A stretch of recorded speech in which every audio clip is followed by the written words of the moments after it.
Okay.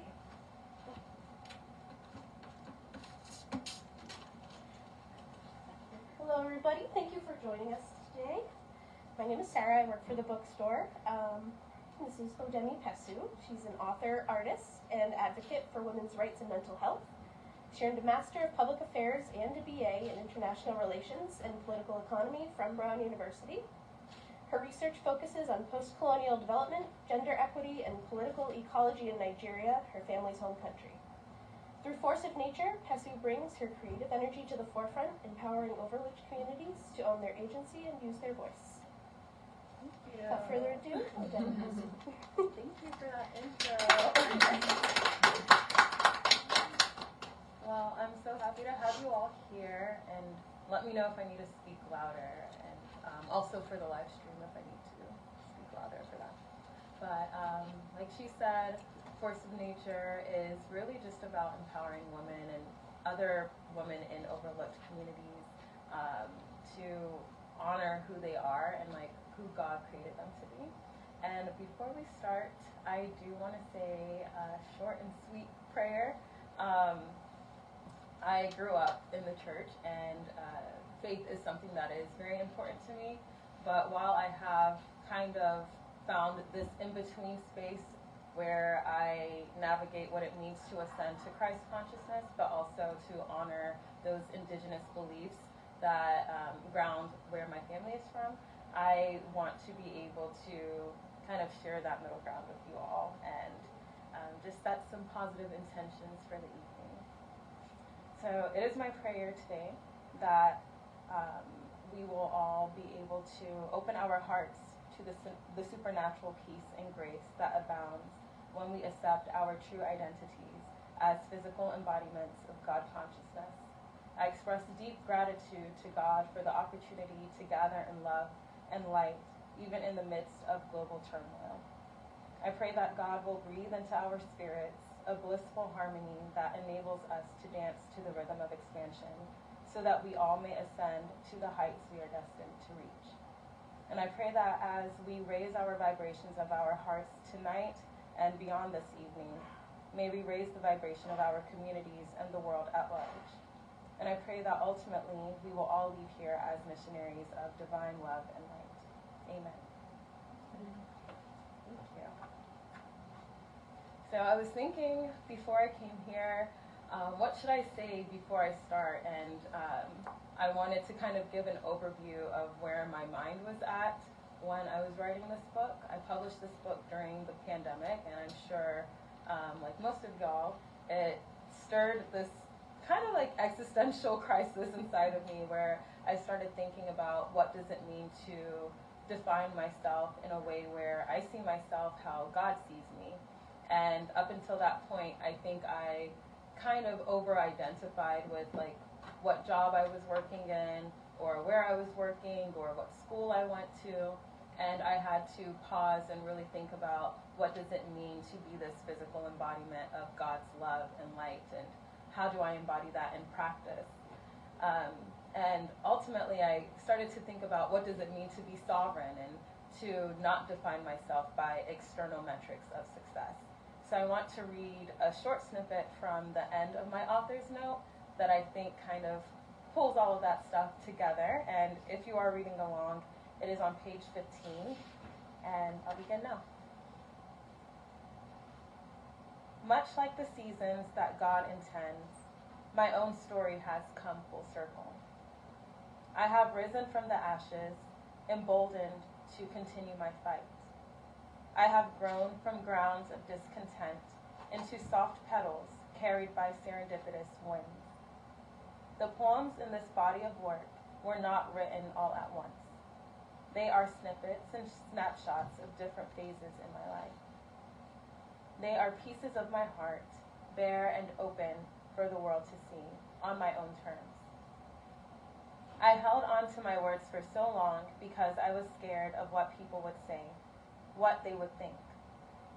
Yet, as quarantine brought me to a still place, and coincidentally, when I began taking this book writing endeavor seriously, I noticed a shift in my energy. I was back home, surrounded by trees and surrounded by love. I was looking to God for answers about anything and everything because I was forced to make time to actually listen to the answers that came. As I took time to listen to the soft whispers of the universe, my epiphany came. The reasons our souls find solace in the wilderness, the reason Jesus went to the mountain to pray, and the reason the land blesses us with food and nourishment when we harvest her with kind hands is because when we truly pause to see ourselves as clay, beautifully molded with love by God, that is when we walk in our power. And when I stopped being ashamed and afraid of the visions, words, and artistry that God shared with me in my quiet time, my soul levitated. I felt like I had walked right into the eye of the tornado, forced to observe everything swirling around me. I was forced to feel it all: the isolation, the longings for freedom, the frustrations with the oppression and silencing of Black women in public and intimate realms. Ultimately, I was forced to be patient with myself, to realize there is no rush, and there is no perfect finish line to cross. I had to find comfort in showing myself unparalleled compassion and trust that I would reconcile my emotions in due time. So as you read Force of Nature, or in this case, listen to it, please know that in the eye of the storm, you are strength. In your scariest moments of vulnerability, where you are worried your words will fail you, start with a whisper and don't be surprised when it becomes a roar. I hope my poems serve as a manifesto, an ode to our juxtaposed existences. We are the softness of clouds and the harsh pinches of lightning, the old soul of a willow's bark and the blinding beauty of the sun, teardrops of tired clouds and the stillness of calm seas. We are so much and have even more to offer, but I think it's time we do it on our own terms. This is my love letter to who we are and all that we have the power to become. It is my hope that you will see your own truth reflected in my words. And I hope glimpses of my story will empower you to write your own and take your life by storm. I hope you find the courage to be open to love and its pitfalls, and to be open to learning from the stories of your elders, and even those who view the world through rosy lenses of you. I pray you look in the mirror after listening to this book, and recognize yourself for who you truly are. May your love for yourself blossom like sunflowers in a wild field, for they too look to the light for strength. And one last thing, may you never forget the immense force of nature you are. And that is my hope for you all this evening. So I'll be sharing 5 poems from my book, and the first poem is titled River's Girl. And this is inspired by my mom. My mom is from a place in Nigeria, well, southern Nigeria, called River State. And usually when you tell someone from Nigeria that you're from River State, they say, oh, you're a river's girl. That means you love water, or like you know how to swim and things like that. And my mom is such a deep inspiration to me. And my company, Alaere, means queen in her language. And so I want to dedicate this poem to her and all the Nigerian women who have inspired me.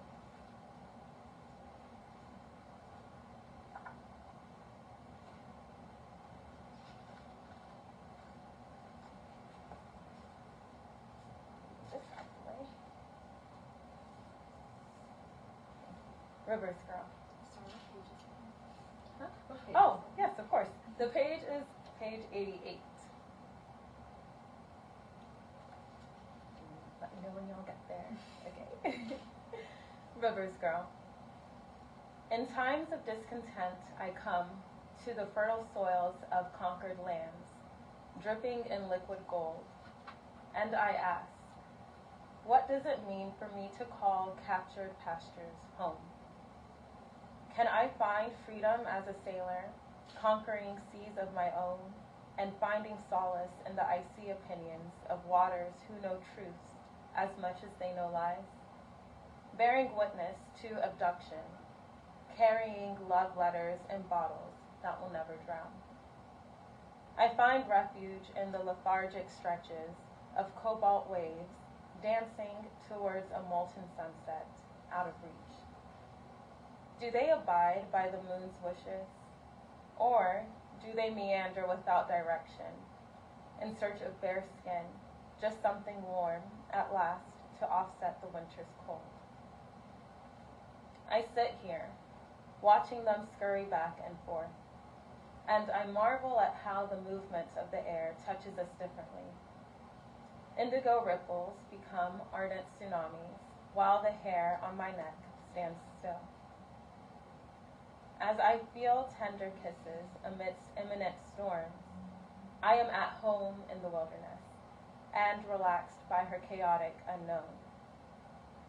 As temperature changes forebode a setting sun, I can't bring myself to leave. Even obscured by evening shadow, my sailor heart beats on. Canoes no longer wait in the distance to receive my prayers for protection. I shout my desires into Earth's abyss and hope she hears me and hope she bothers to listen. The sea revels in resistance. She comes and goes just as she pleases. And perhaps it is for this reason we are friends. Bound to an indignant existence, contesting constraints of grainy shores while washing away stubborn stones. I hear the cymbals clap with trepidation in the cool breeze of isolated coastlines. We string together gossamer wells wistfully through the tendrils of our exposed parts. I hear the cymbals clap in the cool breeze of isolated coastlines now with a fervor unseen before. But the sea and I have an understanding. I don't feel foreign in her waters or frightened by her power. I am inspired by her magnitude.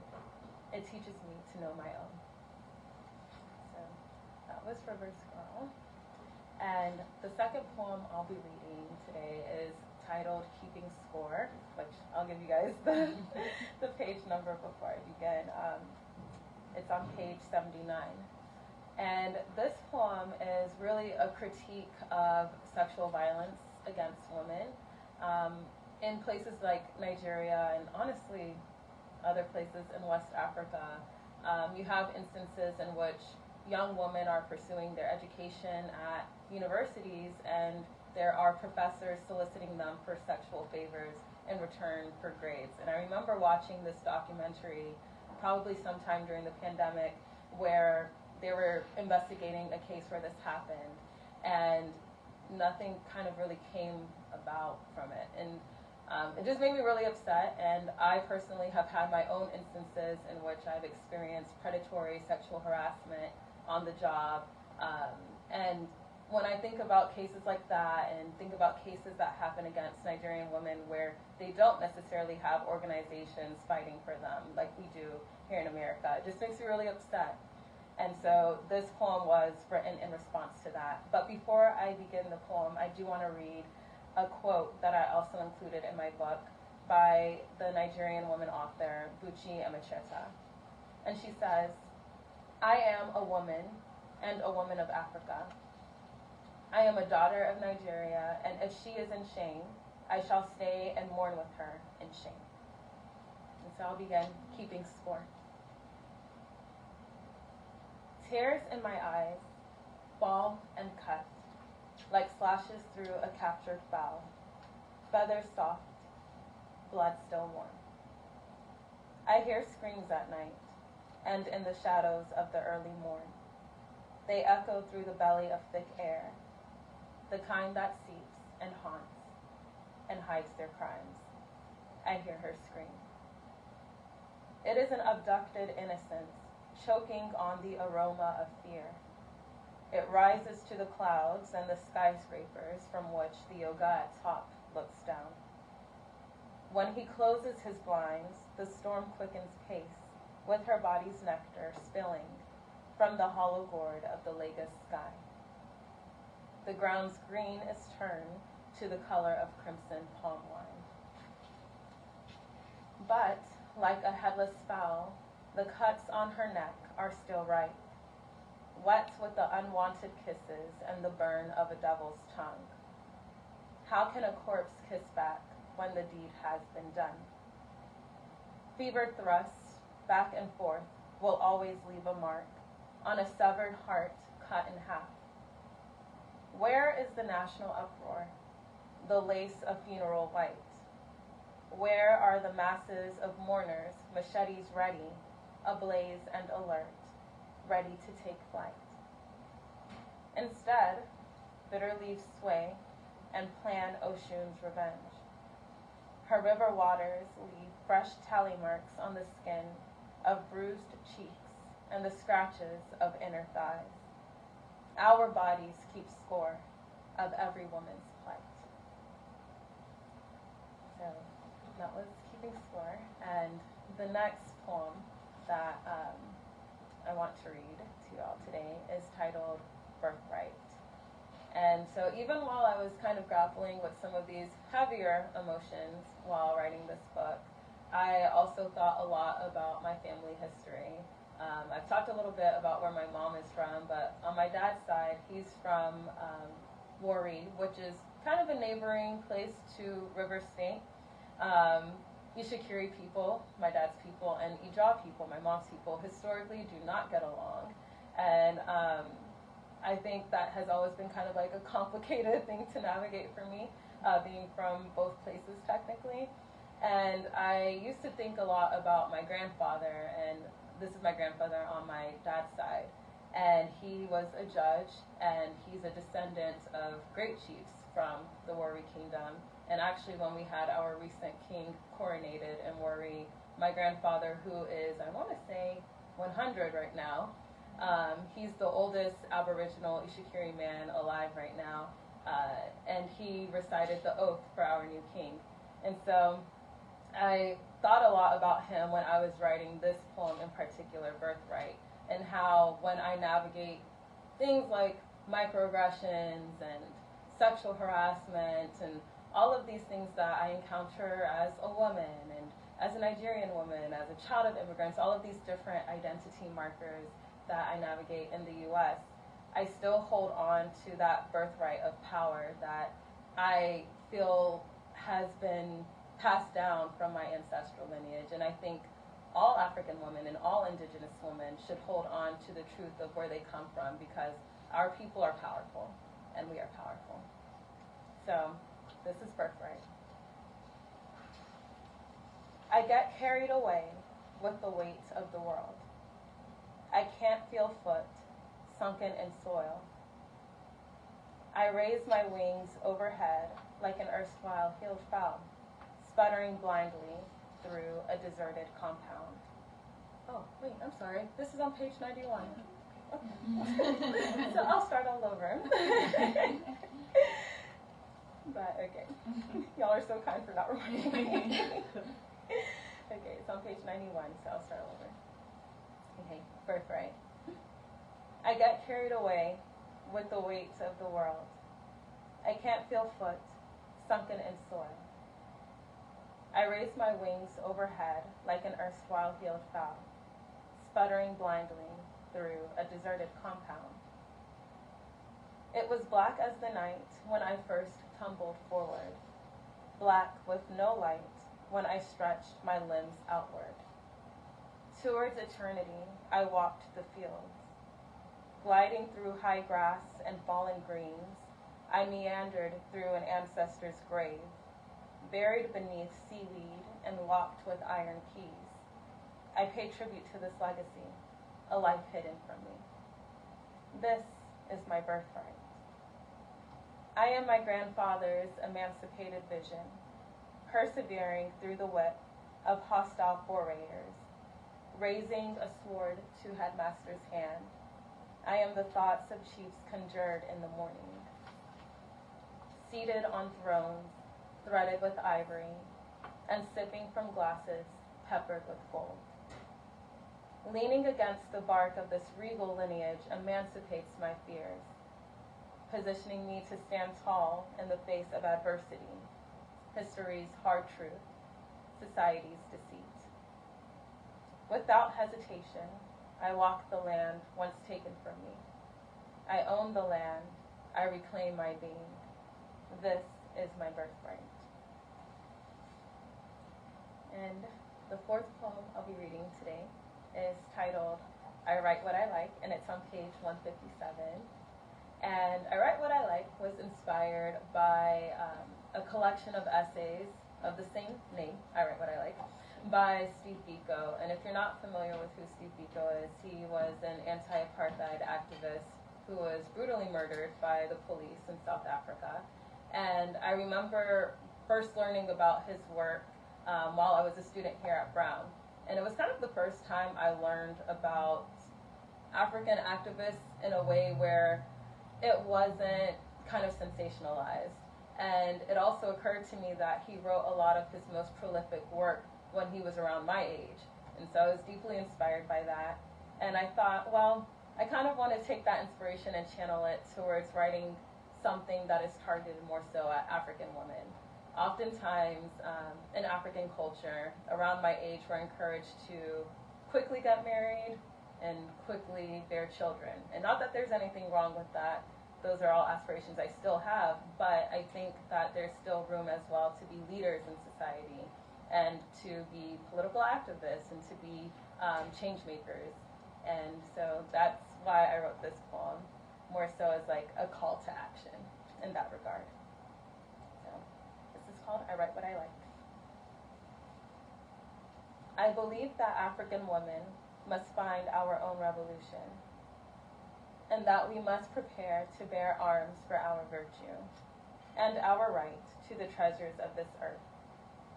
And I am infatuated with this imagining of the African woman, free, uninhibited, and daring to be more than a mother, sister, lover, or a pillar standing still and patiently waiting to receive. When, in fact, we created love in all her glory, and our breasts bear Aphrodite's kiss, and our minds move mountains as our thoughts roar loud. And the thunder shakes to the rhythmic step of our feet. So yes, we are the siren's delight, singing a song that can break you and enchant you all the same. The African woman is ethereal, uniquely bound to a celestial host. The sun, the moon, the stars, our beings are connected with the land and the sea, and the middle ground where the two kiss and finally meet. So, I take this to mean, and no, I do not say it respectfully, we must sink the ships of pirates in all their unique forms, and castrate audacious men who try to claim our shores. We must rumble the foundations of those colosseums in the middle of which we stand. We are no longer servants. This is our holy land. I pen this note to my valiant sisters, those awake and those who sleep. This is a call to action. Please read this carefully. Where oceans rise, our feet will not fall. Where the earth crumbles, we will stand tall. Where cries break glass and fires rage on, we will conquer calamities and the crack of lightning's whip. May I remind you the lineage from which we come. We are the span of evolving moons, the infinite range of stars. And lest you forget our power, we are the fortitude that burns incessantly with the raging sun.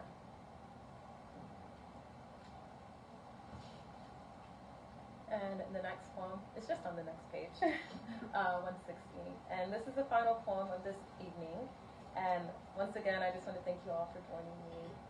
This is a really special moment, and I appreciate you taking some time out of your evening to be here. This poem is the final poem in my book, and it is the namesake poem, Force of Nature. And I think this poem kind of embodies everything I was trying to say in this book. And it was inspired by this poem by Nikki Giovanni, one of my favorite poets. And she has this poem called Ego Trippin'. And it really is like this love letter to herself, but I think I don't oftentimes see Black women, African women publicly celebrating themselves in a way that also honors like our divinity. And so I took that inspiration and the things that I wanted to see in this book and tried to pour them into this poem. So I hope you enjoy. Force of nature. I laugh in the face of men who grab at air and fail, falling flat beneath me. I am not a feminist. I am a revolutionary. I tip-tap waltzing, tiptoeing never, always gliding to the promised land, that which is free, above all things, and flowing with milk and honey into the soft curves of my breasts, deep valleys that feed into a mystifying maze. My forefathers danced on a compound sprinkled with the blood of the colonizer and sang tribute to the sunken ships of comrades long gone. Because sometimes war means light, shining through the hurricane's eye. Because many times change means tears that evaporates from buoyant seas sitting untouched, and new beginnings and unlearning and erasing and starting all over and becoming light. Daisies sprout from the crown of my head because light is in my smile, and the soft coil of my hair, and the smell of coconut oil glistening under a sky the color of gold, illuminating all that I am and all that is in me, reminding the earth's soil that once upon a time we were one. Until I was formed within God's unique mold, shaped with gentle hands, under the meticulous care of a benign potter's gaze, the maker of earth's clay. Curator of delicacies that stretch through mountainous heights and flow through treacherous ravines, collecting peacefully at an oasis end. Gazelles graze at the pastures of my hips. Powerful oaks rise from the depths of my womb. The melodies of leaves that whisper to me remind me that I am a force of nature. Thank you.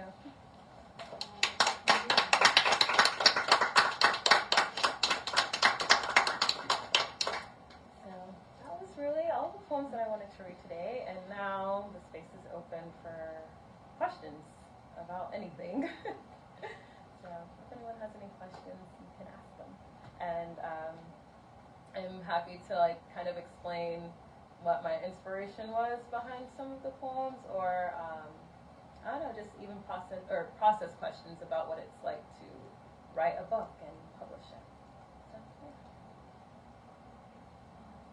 So, yeah. So you read your intro, I guess, and then you read the section that talks about the change that happened when you decided to take the book writing more seriously. Mm-hmm. I guess what made you start really investing your time into this and make something that you wanted to do, or realize that writing is something you wanted to really do outside of just like a hobby? I think so. Around the time I remember correctly, like it was the end of the year, and I was trying to write this book and apply to jobs at the same time. And a lot of people will say, oh, looking for a job is the same as, like, it's a full-time job. And I kind of felt really overwhelmed. And it occurred to me that I wasn't treating this like a job. I was still treating it like something that was just on the peripheral of everything else that I took seriously. And so one day I think I was meditating for a really long time and just like trying to think about like, how can I channel more light into my life? And I felt like one of the answers that I got was, maybe if I write this, I can heal myself and then heal other people who are experiencing some of the same doubts or, you know, at the time, grief or any of those emotions that I was dealing with. And so I think when I realized that this could be more of an agent of change than me being a policy analyst, no shade to them, but like, you know, those are the types of things that I was trying to do, and I had this idea that, oh, I have to work in DC in order to make a change, or I have to do certain things, and I think I just had to reframe my mindset a bit, and I'm happy that I did.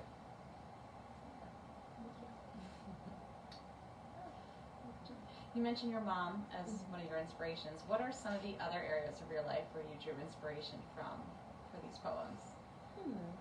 I'd say definitely nature. I mean, it is called Force of Nature, but I think that for me, like being outside, especially there's this lake by my house at the park, and when I was writing a lot of these poems, I would just go and sit there and I'd look at trees and I'd look at the water and I'd like watch birds and things like that, and I'd be like, you know, they don't really stress about anything. I mean, obviously, but I really tried to internalize why it is that human beings, like, we make up all of these reasons to be so overwhelmed and be stressed. And I remember thinking about also, like, this goes back to my mom, but she would always say that all of our fingers on our hand are different, and they don't compare, like our thumb doesn't compare itself to the pinky, and they all still matter and make a hand whole. And so I think, like, when spending time in nature, it made me realize, like, okay, if I'm meant to be a daisy, why am I trying to do something that a tree would do? So definitely nature, and I'd say music as well. I listen to a lot of rock music, I guess I would say, and so because I like the writing, and I listened to a lot of Kurt Cobain's music when I was writing some parts of this book. May he rest in peace. And I think that music for me has always been just like a deep sense of like freedom. I was in a cappella when I was here at Brown, and that was always just like an outlet. And so when I was writing this book, I remember thinking like, well, if I were to write an album or something, like, how would that feel like? And then I channeled that imagination into like writing this book. And so yeah, nature and music for sure. Your words are absolutely beautiful. And in the beginning, you also mentioned that this was sort of a collection that you worked on throughout your life. How did you choose how to sort of curate the story and sort of the arc of the book? Okay, that was hard. That was really hard. I've been writing since I was in first grade. I had this little book. I mean, all the poems, or no, all of the stories ended the same, like, and then they lived happily ever after. Like, literally, they all ended in that way. I remember reading, like, some of my old journals from elementary school, from middle school, from high school, and I started to see, like, a pattern. It was always, like, this path of, like, and I feel my feelings very intensely. I'm, like, one of those people who's, like, 100% happy or, like, 100% deep and sad, and so I noticed that that was a trend in a lot of my writing through childhood, but it always kind of culminated in this place where I found like something that signaled a light at the end of the tunnel. And so when I was writing this book, I realized that I wanted to kind of make it, in a sense, like a spiritual coming of age story, and looking at that hero's journey in a way where it was more internal and not necessarily battling against these external pressures or external adversaries, when a lot of times, like, I know for me, I was my own biggest critique or critic, and like I was my own biggest enemy at times. And so yeah, like I think when looking through some of those old journals and old writings, I just wanted to take what I could find and put it in a way where it showed that arc from despair to realization to hope to resilience to being able to fly and become something new. Beautiful. Thank you. You spoke a little bit about spirituality with your answer to that, and obviously that's very present in this. I have two questions really. Well, the first one was in regards to spirituality, and then when it comes to nature, I feel like a lot of times it's Christianity specifically, they not conflict, but they tend to be opposing views when it comes. But you find a way; those views tend to be conflicting. However, I feel like in your book you find a way to kind of merge like nature and spirituality in a way. And if you could talk a little bit about the role of spirituality in that way, I guess that's my whole question. Like, how was I able to find that? Yeah, I mean, it probably has to do also with your spiritual growth as you've grown and whatnot. But I do think that I come from an immigrant household as well, and obviously our experiences are different, but I think there are some similarities. where religion is heavily like imposed, and therefore I feel like a lot of traditional indigenous ideas regarding nature and things like that get lost in that, especially when you think about Western influence when it comes to religion. And so the question is really about how do you maintain those indigenous aspects, those cultural aspects of the way the world works, while also thinking about religion. Oh man, so that was a big. That was I'm happy you asked that question. These are such thoughtful questions. Thank you. It is still something I navigate. Like the other day, I was thinking, I was like, can I call myself a Christian? Would some people call me a Christian? And so it is something that I still navigate because I don't know. I think that for me, my mom is a deeply spiritual person, but she's also like a really Christian woman. And I was like, how can you be both? You know, she's someone who, like, I remember before we start the school year, she'd say, like, you want to profess what you want to reap into the land of your school. And, like, just like these very, you know, spiritual elements that she said that she inherited from her mom, and her mom had these practices. And my mom also, something else, like, she has dreams that, like, happen. And, like, I remember, like, there were a few cases, like, when I was younger where she'd be like, I had a dream and this happened, so maybe you should do this. And I'd be like, okay. And then, like, the thing would actually happen, and so it made me realize, like, okay, intuition and spiritual data are things that we should pay attention to. And especially when it comes to African and indigenous cultures, there's a reason why honoring intuitive reasoning is so prevalent. And I think, you know, obviously with colonialism, that stripped that away because it's easier to overcome and, I guess, express domination over people when they lose touch of who they are, like, inside of themselves, and don't, like, tie that to a priest or tie that to a pastor or some external entity. And so I guess to answer your question, how do I find that middle ground? I think about, how does God see me? Not how does a pastor see me, not how does religion, an organized religion, see me. And if I really am just thinking about God, and I don't attribute a gender to God, to me, it's really just the breath of life, this life force energy that governs everything we do, and, you know, is why, you know, we have nature that is able to exist freely. And I think I just situate, like, my spiritual beliefs in a, I guess, like, framework of sovereignty. And I think, like, I just focus a lot on what does it mean to be free, and what does it mean to have that direct connection with God. And sometimes I'm able to find inspiration for that in the Bible. Sometimes I find inspiration in Taoist texts. I have this Taoist meditation book that I read pretty often. Sometimes I look at Eastern philosophy. And so I think it's really just about taking ownership of that direct connection that we all have, and not really, like, giving too much power to organized frameworks that were honestly, like, set in place to control. So, yeah. I hope that answers the question. Yeah. But if there are any more questions, I don't know. But I have one more question. Okay. These big questions. Okay. How might you encourage girls or women to lean into their intuitive side and sort of lean into the divine feminine part of themselves? Or how did you find that within yourself?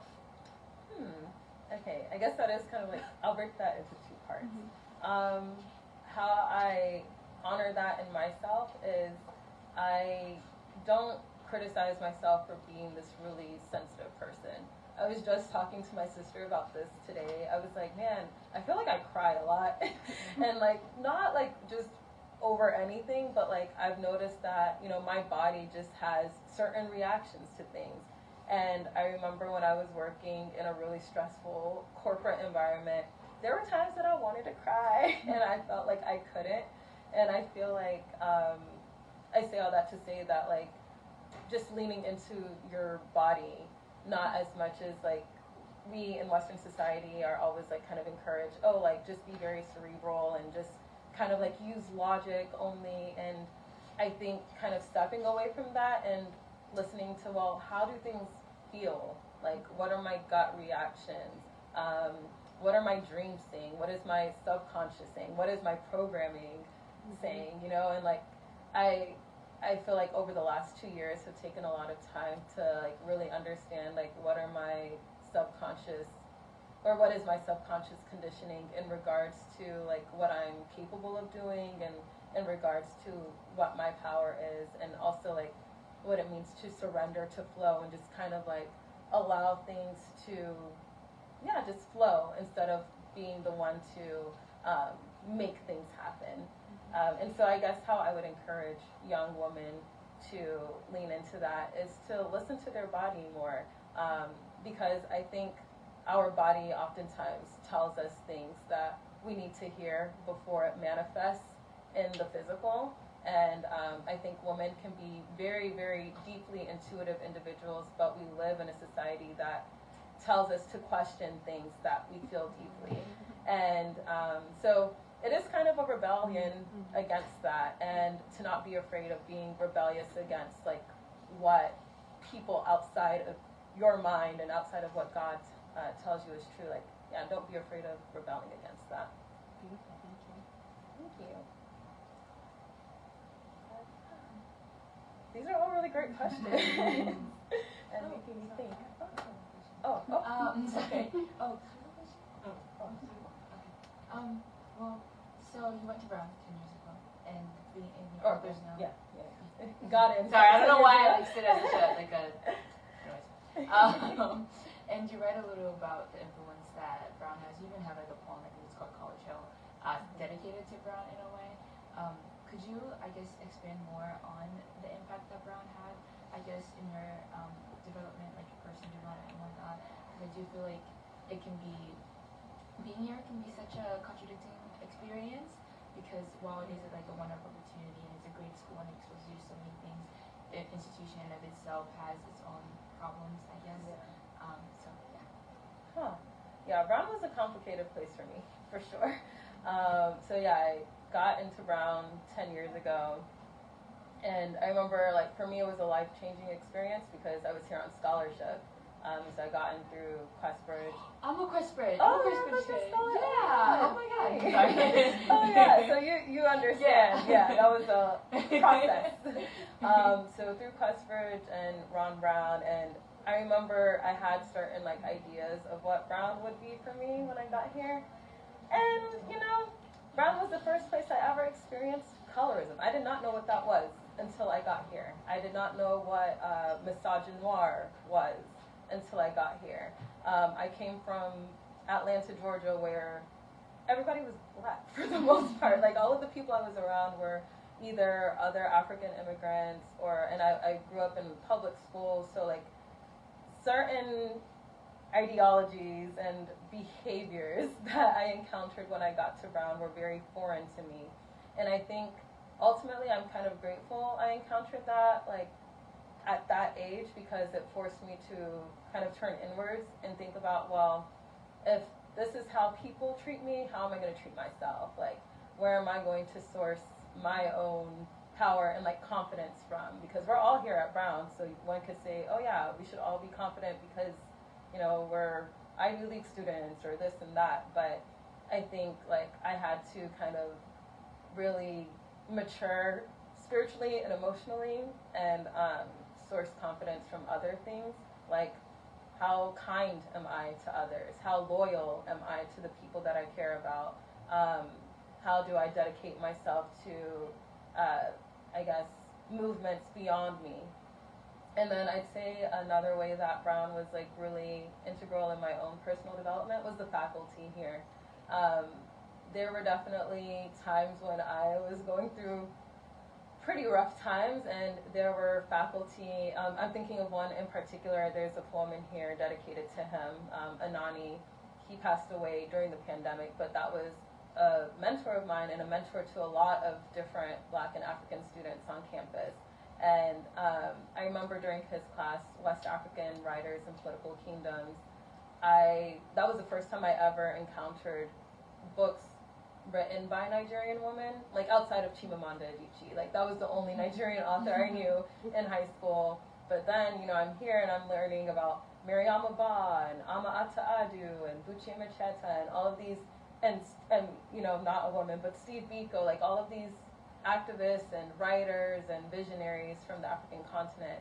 And I think I really appreciated how much access I had to African scholarship while at Brown. Yeah, like I think that was just a big thing for me. And so if you can seek it out, it's here. And I think I loved that Brown always taught me to challenge things, and not necessarily to be a contrarian, but to just really like ask questions and not be afraid to seek out answers that may be unusual or unconventional.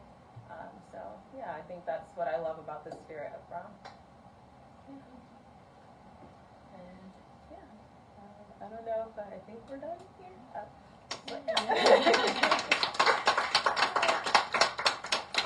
Thank you so much for coming. I guess the last thing I will say to you all is I just really, really appreciate this. It was my intention for this to be an intimate evening, and I hope that my words touched you in a unique way, and I really just want you to leave here knowing how loved you are. So thank you. Thank you. And if you don't have a copy, I do have copies up here.